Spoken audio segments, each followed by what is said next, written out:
Today I have to go for my nap flight, and I was sitting inside the aircraft and thinking that how much fuel I need to take. So I thought, why not tell you guys the same? So it's not like that for every flight, especially for the nap flights. It's not that we have to take full tanks or any random number we have in our mind that okay, for today's flight I'm gonna take this much fuel. It doesn't work like that. So we have to calculate the total amount of fuel we need to take. That is a minimum fuel we need to take, and it is divided into 6 categories. So first one is taxi fuel. So from the hangar to the holding point till the runway, till you're lined up, how much is the taxi fuel? How much you're burning the fuel in the taxi? Then the second category comes out to be trip fuel. That is from takeoff to landing, your final landing. That is your trip fuel.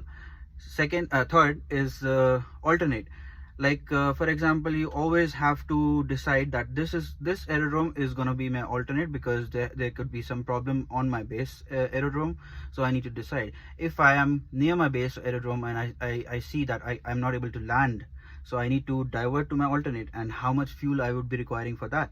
So third is alternate. Fourth is your final reserve fuel. You need to carry 45 minutes of reserve fuel for reciprocating engines and 30 minutes of reserve fuel for turbine engines. Make sure you do not come down to that level that your fuel is so low that you enter into the final reserve, because that needs to be avoided. That is not advisable, and especially in the airlines, you get into trouble if you enter into the final reserve fuel. There is an investigation that why the fuck did you let it happen that way. Okay, so that is your fourth. Fifth is your contingency fuel. That is 5% of your trip fuel. Whatever trip fuel you have decided, so calculate 5% of it. That is your contingency fuel. And final, sixth is discretionary fuel.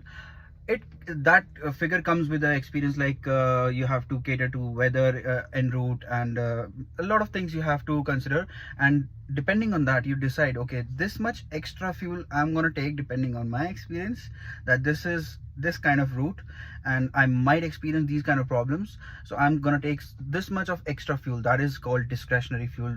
It depends on the PIC, absolutely on the PIC or the captain. So these are the 6 categories of fuel you need to calculate, and then you need to sum it up, and then you know, okay, this is the total amount of fuel I need to take. This is the minimum amount. Usse upar hai, it's okay. I mean, it's not a bad thing to carry extra fuel, but you need to know that this is the minimum fuel I need to carry. I hope you learned something. Thank you for listening. Bye.